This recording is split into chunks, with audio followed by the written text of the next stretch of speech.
मैं एक अमीर खानदान का लड़का था और मुझे एक नाचने वाली से मोहब्बत हो गई थी। उसका संबंध एक ऐसी जगह से था जहां अक्सर अच्छे लोग जाना पसंद नहीं करते, लेकिन इसका हरगिज़ ये मतलब नहीं कि मैं एक बुरा इंसान हूँ।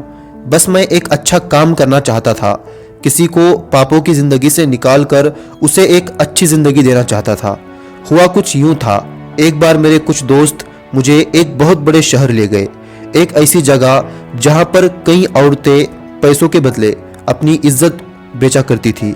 वो ऐसा नहीं करना चाहती थी, लेकिन वो मजबूर थी अपना पेट पालने के लिए, उन्हें यह मजबूरी में करना पड़ता। मैं उस जगह पर नहीं जाना चाहता था, लेकिन मेरे दोस्त मुझे ज़बरदस्ती ले गए। जब मैं वहाँ पहुँचा तो एक हुस्न की मलिका मेरे सामने आई। मैं उसे देखकर अपने होश खो बैठा था। मैं सिर्फ उसे ही देख रहा था, ऐसा लग रहा था जैसे आसमान से कोई परी उतर आई हो। मैं उसकी आंखों में अपने अरमान सजाए देख रहा था। उसके बाद मैं और मेरे दोस्त उस जगह से अपने गांव वापस आ गए, लेकिन मैं उसके इश्क में कैद हो चुका था और मैं फिर से सबसे छुप छुपा कर उस जगह चला गया उससे मिलने के लिए। वो पैसों के लिए ये सब गंदे काम करती थी और मेरे पास पैसों की कोई कमी नहीं थी। मैं एक अमीर खानदान से था। मैं हर रात उस पर नोटों की बारिश करता। ऐसी ही एक रात जब मैं उससे मिलने गया तो वो वहाँ पर नहीं थी। मैंने उस कोठे के मालकीन से पूछा तो उसने बताने से इनकार कर दिया। फिर मैंने उसके सामने 1 लाख रुपए रख दिए। वो खुश हो गई और उसने मुझे उस औरत का पता दिया। उसके बाद मैं वहाँ पर चला गया। उसे देखकर मेरे होश उड़ गए। वो सज संवर कर बैठी हुई थी। मैं उसे देखता ही रह गया। मैं उसके पास जाकर बैठ गया, उससे इधर उधर की बातें करने लगा और उसका नाम था नेहा। नेहा एक पढ़ी लिखी बुद्धिमान लड़की थी। उसकी बातें मुझे बहुत अच्छी लगती थी। मैं हर रोज उससे इसी तरह मिलने जाया करता था। हम दोनों की बहुत अच्छी दोस्ती हो चुकी थी, लेकिन मैं इसे दोस्ती तक ही नहीं रखना चाहता था।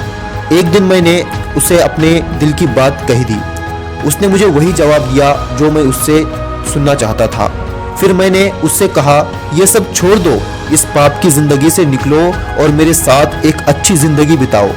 मेरी ये बात सुनकर वो जोर जोर से रोने लगी और कहने लगी, यहाँ पर नाचने वाली कोई भी औरत ऐसा पाप नहीं करना चाहती, लेकिन वो सब भी मेरी तरह मजबूर है। अपना पेट पालने के लिए, अपने घर के लिए हमें यह सब मजबूरी में करना पड़ता है। मैंने नेहा से कहा, मैं तुमसे शादी करना चाहता हूँ। वो बहुत खुश हो गई और रोती हुई मेरे कदमों में गिर गई और मुझसे कहने लगी, शादी के बाद मैं आपकी हर बात मानूंगी। आप जो कहेंगे वो मैं करूंगी। आप जिस चीज से मना करेंगे वो मैं हरगिज नहीं करूंगी। मैं उसकी बातें सुनकर मुस्कुराने लगा। मैं और नेहा इस रिश्ते से बहुत खुश थे, लेकिन यह सब करना हमारे लिए आसान नहीं था। हमारे सामने कई सारी चुनौतियां थी। सबसे पहले मैंने कोठे की मालकिन से कहा, मैं नेहा से शादी करना चाहता हूं। उसने साफ साफ मना कर दिया। फिर मैंने उसके सामने 10 लाख रुपए रख दिए। वो खुश हो गई और मेरी शादी की बात पर वो राजी हो गई। बात यहीं पर खत्म नहीं हुई। उधर मेरे माँ बाप अच्छे खानदान से थे। वो कभी भी ये नहीं चाहते थे कि मैं एक नाचने वाली से शादी करूं। मैंने सबसे छुपकर नेहा से शादी कर ली। बात किसी को भी पता नहीं थी।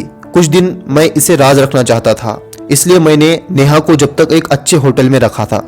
मैं ये सोच रहा था अपने माँ बाप को नेहा के बारे में सब कुछ सच सच बता दूं, ताकि वो भी नेहा को अच्छे से समझे।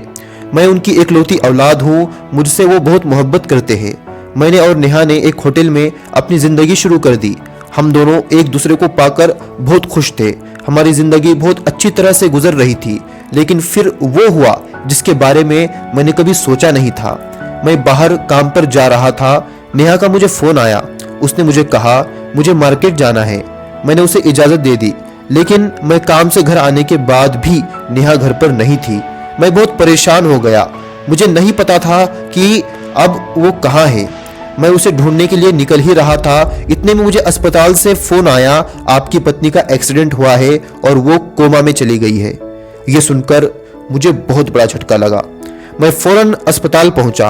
वहां पहुंचने के बाद डॉक्टर ने मुझसे कहा, आपकी पत्नी कोमा में चली गई है, पता नहीं कब होश आएगा। मैं बहुत परेशान हो गया था। मैं सोच रहा था ये अचानक कैसे हो गया। पता नहीं मेरी खुशियों को किसकी नजर लग गई। उस वक्त मैं अकेला था, मेरा साथ देने के लिए कोई नहीं था। मैं वापस अपने गांव चला गया और वहां जाकर अपने माँ बाप को मैंने सारी सच्चाई बता दी। मेरे माँ बाप ने मेरी बातों को समझा और मुझे अस्पताल जाने को कहा। मैं अस्पताल चला गया। जब मैं नेहा के कमरे में जा रहा था तो डॉक्टर ने मुझसे कहा, तुम सिर्फ रोज 10 मिनट यहाँ पर रुक सकते हो। अगर कोई भी यहाँ पर ज्यादा देर तक खड़ा रहा तो मरीज की जान को खतरा हो सकता है। इसलिए मैं पूरा दिन नेहा के कमरे के बाहर बैठा रहता और जब रात होती तो मैं वहां से चला जाता। एक दिन इसी तरह जब मैं नेहा से मिलने गया तो मैंने देखा उसने अस्पताल की वर्दी नहीं पहनी है, उसने कोई और कपड़े पहने हुए थे। जब मैंने नर्स से पूछा नेहा को इस तरह के कपड़े क्यों पहनाए हैं, नर्स ने कहा, हम ऐसा इसलिए करते हैं ताकि मरीज जल्द से जल्द ठीक हो जाए। नए नए कपड़े पहनने की वजह से मरीज की मेंटेलिटी चेंज होते रहती है। मुझे ये सब बातें समझ में नहीं आ रही थी। मैं वहां से चला गया, लेकिन मैंने एक बात नोट की थी, नेहा के रोज महंगे महंगे और नए नए कपड़े बनाए जाते हैं। और जब मैं दूसरे दिन फिर से नेहा से मिलने आया तो मैंने एक अलग ही नज़ारा देखा। नेहा के चेहरे पर मेकअप के निशान लगे हुए हैं। मैं ये देखकर और भी हैरान हो गया। मैंने सोचा, रोज नए नए कपड़े पहनना तो समझ में आता है, लेकिन चेहरे पर मेकअप क्यों लगाया जाता है? जब ये सवाल मैंने नर्स से पूछा तो उसने घबराकर मेरे सवालों को टाल दिया। मैं समझ गया था कुछ तो गड़बड़ जरूर है। मैं जब शाम को नेहा से मिलने आया तो उसके चेहरे पर कोई भी मेकअप के निशान नहीं थे, लेकिन जब मैं सुबह उससे मिलने आता तो उसके चेहरे पर मेकअप के निशान होते। मैंने तय किया था कि आज रात मैं घर नहीं जाऊंगा, मैं यहीं पर बैठकर जासूसी करूंगा। मैं सारी रात बाहर बैठा रहा, लेकिन कोई भी ऐसी हरकत नहीं हुई जिस पर मुझे शक किया जा सके। कोई भी नेहा के कमरे में नहीं जाता था, लेकिन एक नर्स नेहा के कमरे में 4 से 5 बार चक्कर लगाती थी। मुझे लगता था वो नेहा की देखभाल करने आती होंगी। जब सुबह हुई और मैं नेहा से मिलने चला गया तो मैं हैरान हो गया। आज भी नेहा के चेहरे पर मेकअप के निशान थे। मुझे समझ नहीं आ रहा था कि ये कौन कर रहा है, क्योंकि मैं सारी रात जागकर निगरानी कर रहा हूँ। ये जानने के लिए मैंने अस्पताल के एक डॉक्टर को 50,000 रुपए देकर अपने साथ शामिल कर लिया। उसके बाद दूसरी रात मैं डॉक्टर की वर्दी पहनकर नेहा के कमरे में जा ही रहा था, उतने में एक नर्स वहां पर आई और उसने मुझे अंदर जाने से रोक दिया। मैंने उससे कहा, मुझे नेहा की हालत देखने जाना है।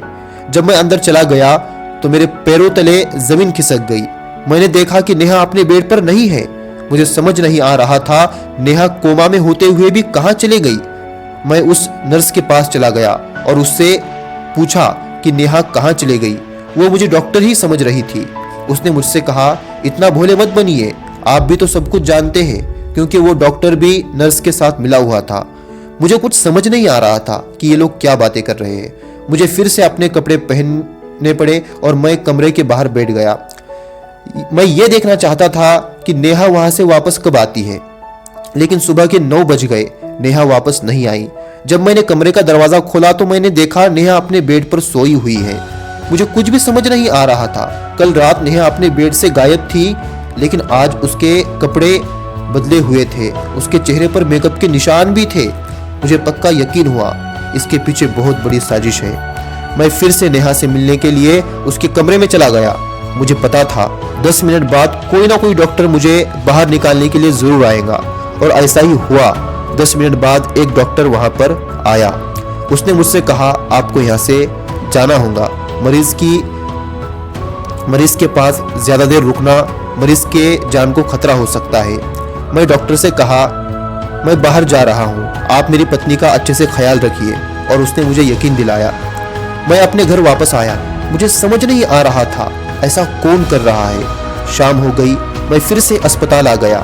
मैंने अपना होलिया बदल लिया, चेहरे पर मास्क लगा लिया और अस्पताल के पीछे के दरवाजे पर एक कोने में छुपकर बैठ गया।